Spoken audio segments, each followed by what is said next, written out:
श्रीगुरुभ्यो नमः। हरिः ओं। कृष्णं वन्दे मन्तपाशधरं दिव्यार्भकाकृतिं शिखाबन्धत्रयोपेतं भैष्मीमध्वकरार्चितं। Topic of discussion: Scientific interpretation on the meditative form of God as described in Narayana Varma. Let's run through the summary.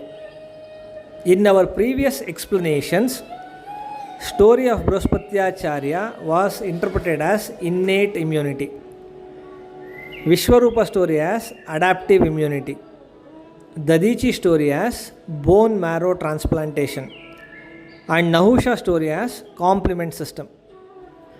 The divine force is immune system which fights against the evil force pathogens. In other words, immune system is governed by divine force, pathogenic attack is governed by evil force.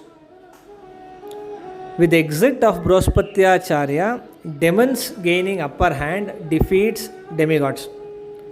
That means with the disappearance of innate immune response, pathogens become dominant over immune system.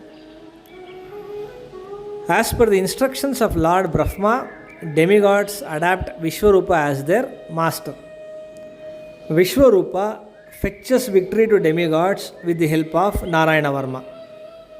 That means immune system adapts advanced or sophisticated defense called as adaptive immune response to overcome the pathogenic dominance with the help of Narayana Varma. This illustrates the source of immune system as Narayana Varma. And this is what we are going to discuss and delve into.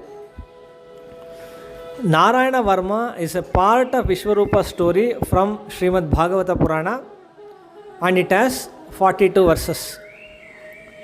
First 3 verses are the communication between Parikshit Raja and Shukacharya. 4th to 10th verse explains preparations like Shaucha, Achamana, Anganyasa and Karanyasa. 11th verse proposes to meditate. 12th verse explains the meditative form of Narayana.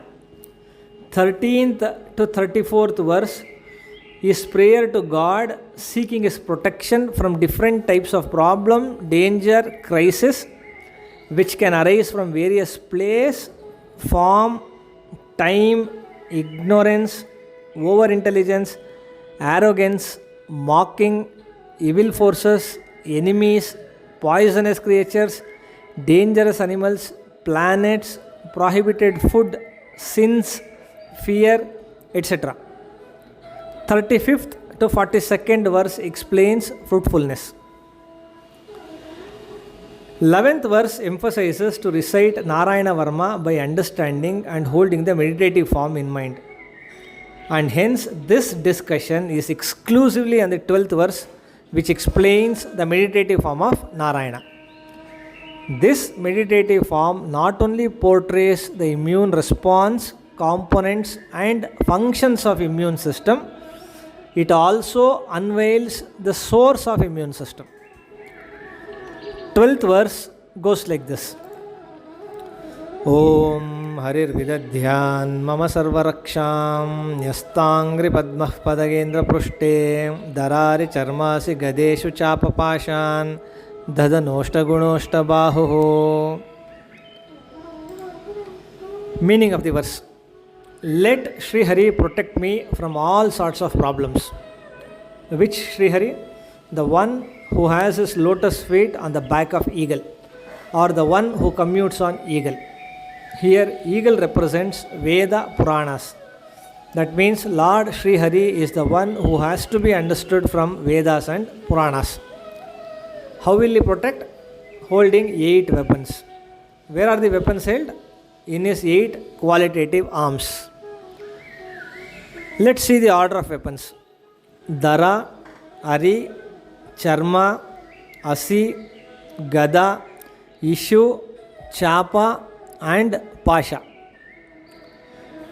Dara means conch, Shanka. Ari means disc, Chakra. Charma means shield, Gurani. Asi means sword, Khadga. Gada means mace, Gade. Ishu means arrow, bana. Chapa means bow, billu. And pasha means rope, pasha.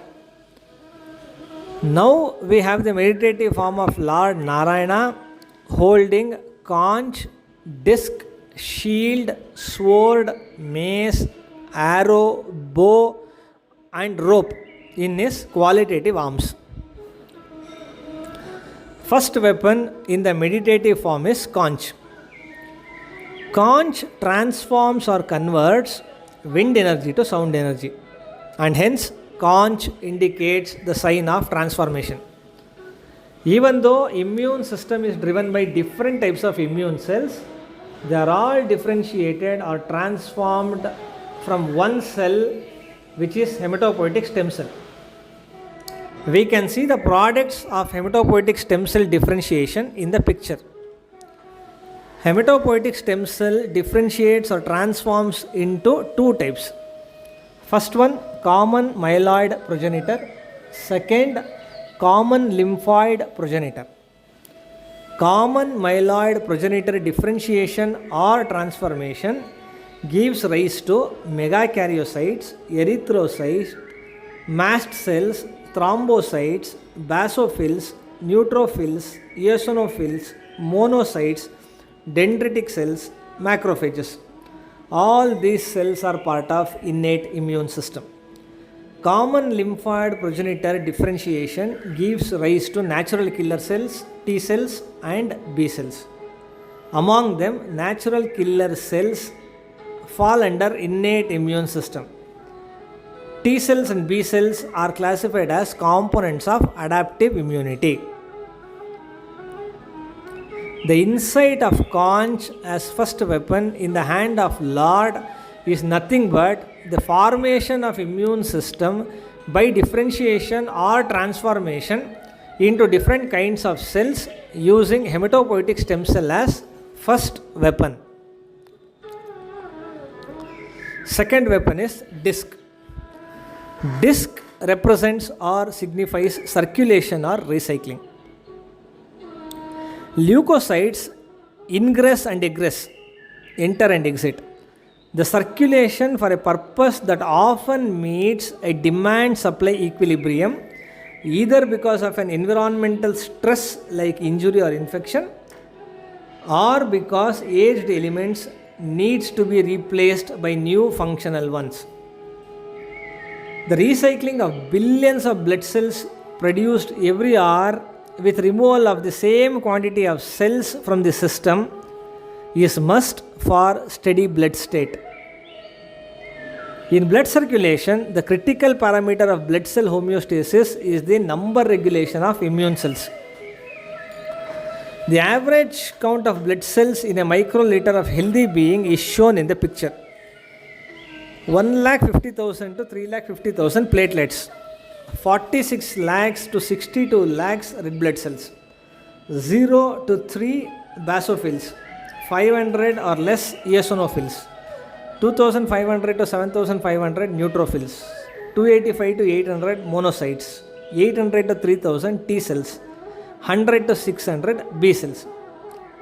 Without number regulation in blood cell homeostasis, immune system cannot fight against pathogens.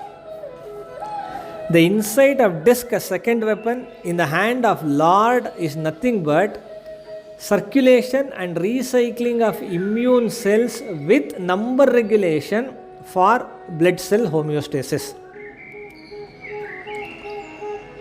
Third weapon is shield. Shield represents the blockage of attack, as it is used to block or resist the opponent attack. Among the cells differentiated out of hematopoietic stem cell, few immune cells like mast cells, basophils and eosinophils work as shield or possess the quality of shield in blocking the opponent attack. These cells together are called as innate immunity's first line of defense.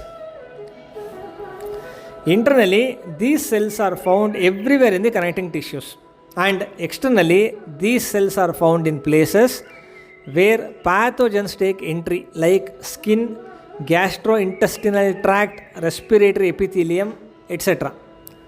These cells form a barrier or layer on the wound, acting as a shield to restrict the entry of pathogens and releases inflammatory molecules to suppress the pathogen attack.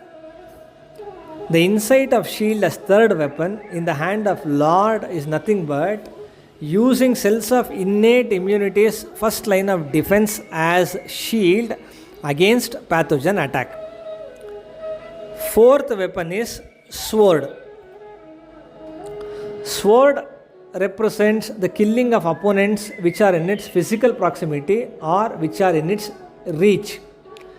Sword attacks and kill the opponents which continues to attack even after the resistance of shield.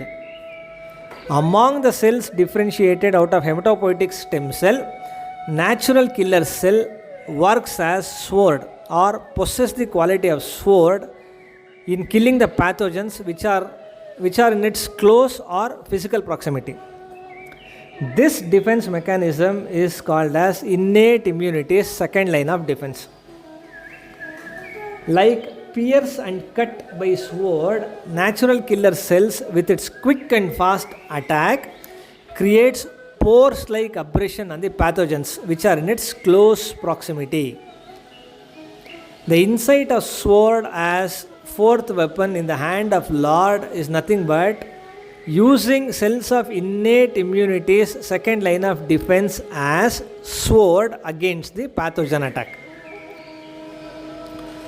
Fifth weapon is mace. Mace represents or signifies the action of fragmentation or breaking into pieces. When innate immunity's first and second line of defense fails to kill the pathogens, or when advanced or improved attack is required, adaptive immunity has to be activated. For activation of adaptive immunity, antigens have to be presented to adaptive immunity.